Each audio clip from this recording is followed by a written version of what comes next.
Hello, I'm Dango Rose. Welcome to the Mountaineer Podcast, where everybody's listening. The Mountaineer brings you the latest news of the Peak to Peak region in print, online, through our podcast, social media, and special publications.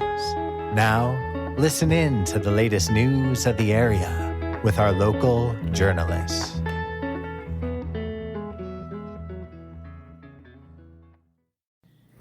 Hello there, everybody. My name is Jamie Lammers, and welcome to Music of the Mountains, Where to Be and What to See, brought to you by the Mountaineer Podcast. As you'll hear later from this week's featured musician, today's guest combines the acoustic guitar stylings of John Mayer with the vocal stylings of Jason Mraz. I'm really excited to feature this week's musician, who's coming to Busey Brews very soon. As a reminder, I'll be adding the new segment Under the Influence to the Music of the Mountains episodes of the podcast to tie into our brand new publication, The Caribou Current, the first issue of which launched yesterday. Congratulations to the team of The Caribou Current for creating such an awesome publication, and I cannot wait to see where it develops from here. In Music of the Mountains, we want to make sure we keep you up to date with all of the great music events in the Peak to Peak area, and that includes music events from this week's sponsor, Eldora Mountain Resort. Skip the epic traffic on I-70 and head to Eldora for good vibes all season long.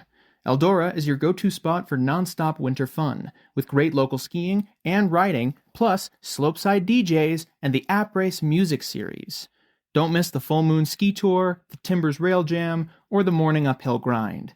Get all the details and check out weekly events at eldora.com. See you on the mountain! All right, now let's get into the interview. So, do you mind just introducing yourself real quick? Sure, yeah, my name is Christopher Morse. Morse like the code, or horse with an M, and I live in Boulder. I'm a singer-songwriter, and I play all over Colorado and play outside of Colorado as well. Sweet. And one of those locations you'll be performing at very soon is Busey Brews. Yeah, excited to be going back to Busey Brews. That's a really cool spot. They've got great food, great drinks, and everyone's super friendly whenever I go there. Fantastic. So I want to get a sense of you as an artist, how you kind of got started in music and how that's developed over the years. So what's been your musical journey over the years? Well, it started at a very young age. Both my parents are classical musicians, so I grew up sort of in that world, listening to classical music all the time. And then for middle school, I went to what was sort of, the easiest way to describe it is, it was Hogwarts for singing. So it was a boarding school where we sang 3 to 4 hours a day, having rehearsals, and then we would go out on tour, have school on the bus while we were on tour, sing every night, drive to a new city the next night. And we also got to do really cool things like sing in Carnegie Hall and sing with the New York Philharmonic and stuff like that. So that was a really, really deep dive into performing at a high level at a very young age. Fantastic. And what hooked you into performing initially, especially with your family's background in performing? Well, that was just sort of the normal thing to do. Neither of my parents had a 9-to-5 job, and so I guess I sort of saw what they were doing as normal, that they would be at home during the day and then have rehearsals or concerts in the evening, and so that was sort of my example of what working was like. Fair enough. And what have you kind of leaned into more as you've developed your playing, developed your performing? How have you kind of developed your sound, as it were? Yeah, so in high school, I sort of moved away from the classical world and picked up guitar, and that's when I heard John Mayer's album Room for Squares for the first time, and that blew me away. I had never heard anything like that, and for whatever reason, that hit me like nothing else had before. And yeah, so I started learning guitar. I had one formal lesson and I didn't really mesh with the teacher, and so I just decided to teach myself from there. And so I learned a bunch of John Mayer songs and learned how to play other people's stuff, and then pretty quickly started writing my own songs. Sweet. And were there any other particular influences that stuck out to you on that particular journey? Yeah, well, when I heard Room for Squares first, and that really opened my eyes up to this whole singer-songwriter world. But I think the two biggest influences when I first started playing and writing were John Mayer and Jason Mraz. And I thought at the time, if I can put something together that has somewhat of an acoustic feel of John Mayer mixed with the vocals of Jason Mraz, I might have something. So that's sort of been my North Star for a long time. Sweet. And if I can poke you for, we have the spin-off publication that's coming out soon, Caribou Current. We have Under the Influence, which where artists kind of talk about their albums that inspired them. And so are there couple other albums that have really stuck out to you and kind of influenced your sound along the way? Yeah, so I mentioned Room for Squares, the John Mayer album. The Jason Mraz album that really got me hooked was his Live at Java Joe's record, which is just him solo acoustic, completely live, and hearing him perform the way he does and connecting with the audience and all that stuff really stuck with me. And then for a third album, I was thinking about this, and it's really hard to nail something down, but I grew up at a time where you could record songs from the radio onto a tape, and so I would make my own mixtapes that way from the radio when I heard a song I liked, or a lot of the time on the local station they did like the top 9 at 9 at night. So I would get ready for that and put a tape in my little stereo and record these top 9 at 9 songs. So I guess the radio was my third album. Sweet. Yeah. What has stuck out to you most since you started songwriting in general? You know, what stuck out to you most about the process? Well, the great thing and the weird thing about songwriting is, for me, it feels like every time I sit down to write a song, I'm starting from zero. There's no right or wrong way to write a song, and it feels like you have to relearn the process all over again. And I've been doing it for a while now, so I feel like there are definitely some little tricks and hacks I've been able to implement, but there's no standard roadmap, and songs can come along a number of different ways, you know, lyrics first, a melody first, or guitar first, whatever it is. So yeah, that's sort of the most surprising thing to me about songwriting. For sure. Do you have any particular methods that you have focused on over the years, or do you just let the song kind of develop as it does? Yeah, most of the time it starts with guitar, but occasionally a lyric will pop into my head or a melody will pop into my head, and I'll jot that down or record it on a voice note on my phone. But most of the time it starts on guitar, and I try really, really hard to not wait for the quote-unquote muse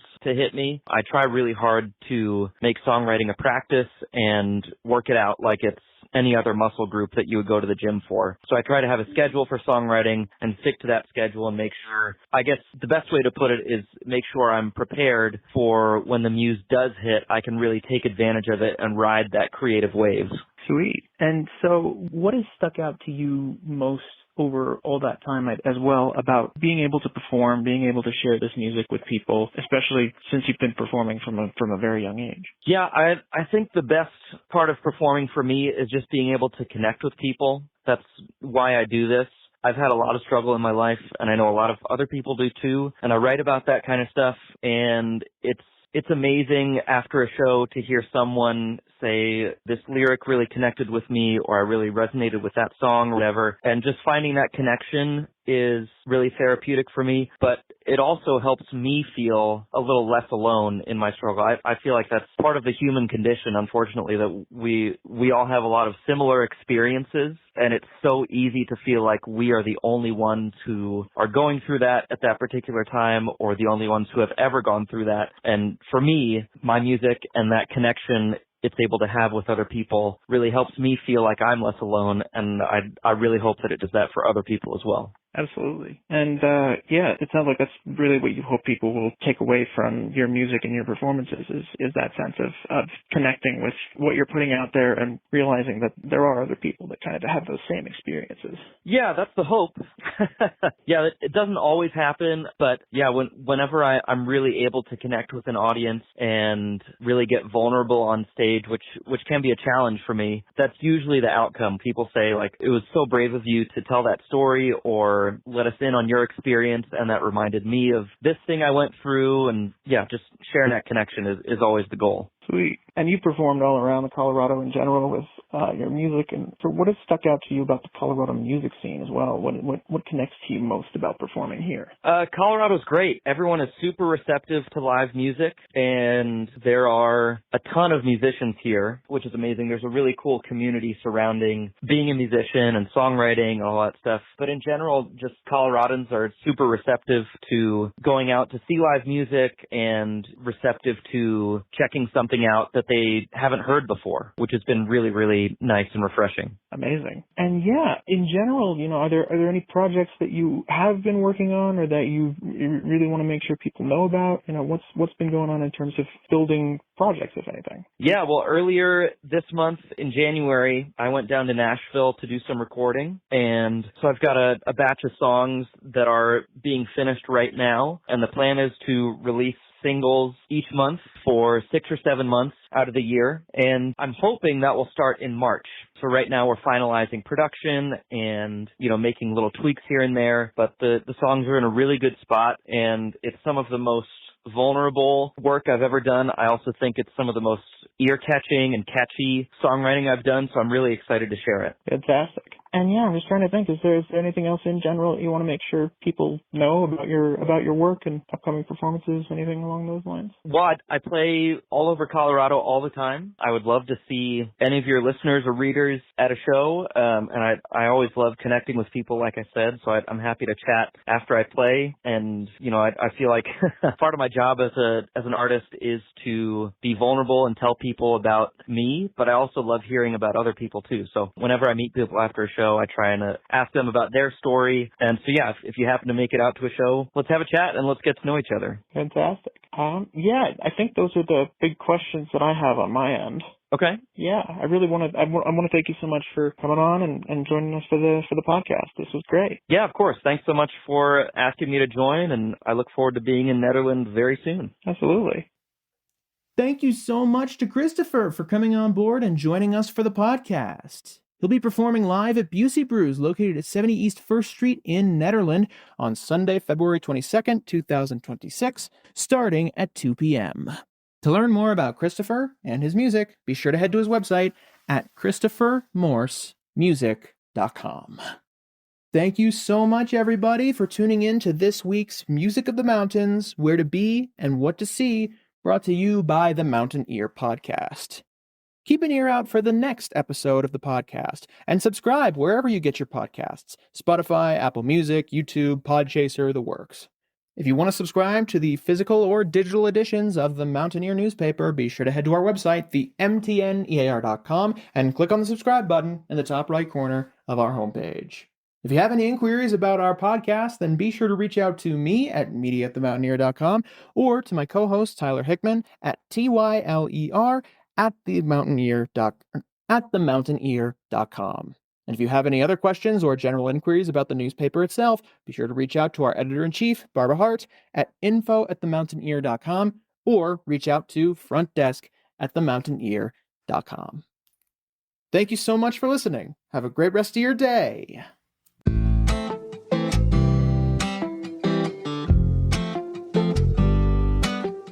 Stars shine bright and our eyes collide. Nerves of steel turn to butterflies. With you, hear the world fade. The song that you are currently listening to is called Just a Little Closer. It's written and performed by Christopher Morse. It's part of his most recent release, his EP Closer Than Before, which you can listen to along with his previous releases wherever you get your music. He'll be performing at Busey Brews, located at 70 East 1st Street in Netherlands on Sunday, February 22nd, 2026, starting at 2 p.m. So be sure to head over there to check out Christopher Morse performing live. Flames burn bright, dancing in the dark. Bring all the colors to my grave. Gotta let me love you, love you, love you, love you the right way. You know I want you. Can't you tell that I need you too? So come on over, just a little display. Dancing through the night, baby, hold me tight. Whisper in my ear that you want me like I want you. And that's it for our show. Subscribe online to get more access to more news, weekly updates to our community calendar, and a link to our YouTube channel by visiting themountaineer.com. Be sure to use the coupon code PODCAST when subscribing for a 10% discount, only available to our listeners. If you are in the local peak-to-peak area, be sure to pick up a print edition of The Mountaineer at a local business. I'm Dango Rose. Thank you for listening.